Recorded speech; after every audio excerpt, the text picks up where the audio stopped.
This Monday, I'm heading to Alaska for a 3-day tour of the state. I've been looking forward to this for a long time, not only because Alaska is one of the most beautiful places in a country that's full of beautiful places, but because I'll have several opportunities to meet with everyday Alaskans about what's going on in their lives. I'll travel throughout the state, meet with Alaskans who live above the Arctic Circle, with Alaska natives, and with folks who earn their livelihoods through fishing and tourism. And I expect to learn a lot. One thing I've learned so far is that a lot of these conversations begin with climate change. And that's because Alaskans are already living with its effects. More frequent and extensive wildfires, bigger storm surges as sea ice melts faster, some of the swiftest shoreline erosion in the world, in some places more than 3 feet a year. Alaska's glaciers are melting faster too, threatening tourism and adding to rising seas. And if we do nothing, Alaskan temperatures are projected to rise between 6 and 12 degrees by the end of the century, changing all sorts of industries forever. This is all real. This is happening to our fellow Americans right now. In fact, Alaska's governor recently told me that 4 villages are in imminent danger and have to be relocated. Already rising sea levels are beginning to swallow one island community. Think about that. If another country threatened to wipe out an American town, we'd do everything in our power to protect ourselves. Climate change poses the same threat right now. That's why one of the things I'll do while I'm in Alaska is to convene other nations to meet this threat.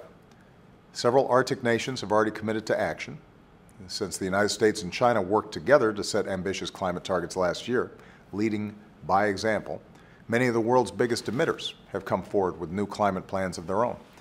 And that's a good sign as we approach this December's global climate negotiations in Paris.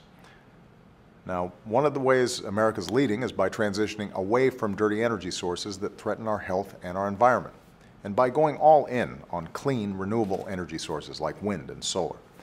And Alaska has the natural resources to be a global leader in this effort.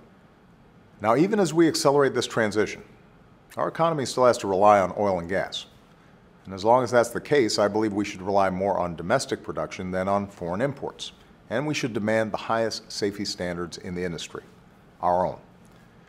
Still, I know that there are Americans who are concerned about oil companies drilling in environmentally sensitive waters.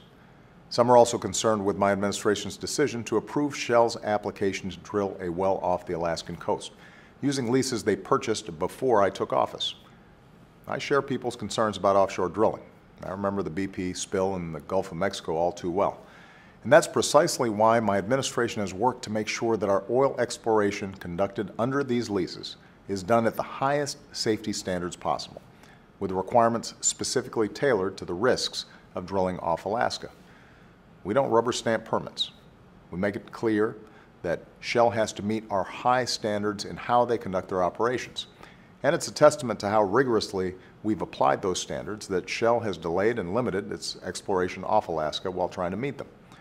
The bottom line is safety has been and will continue to be my administration's top priority when it comes to oil and gas exploration off America's precious coasts, even as we push our economy and the world to ultimately transition off of fossil fuels. So I'm looking forward to talking with Alaskans about how we can work together to make America the leader on climate change around the globe. And we're going to offer unique and engaging ways for you to join me on this trip all week at whitehouse.gov/Alaska. Because what's happening in Alaska is happening to us. It's our wake-up call.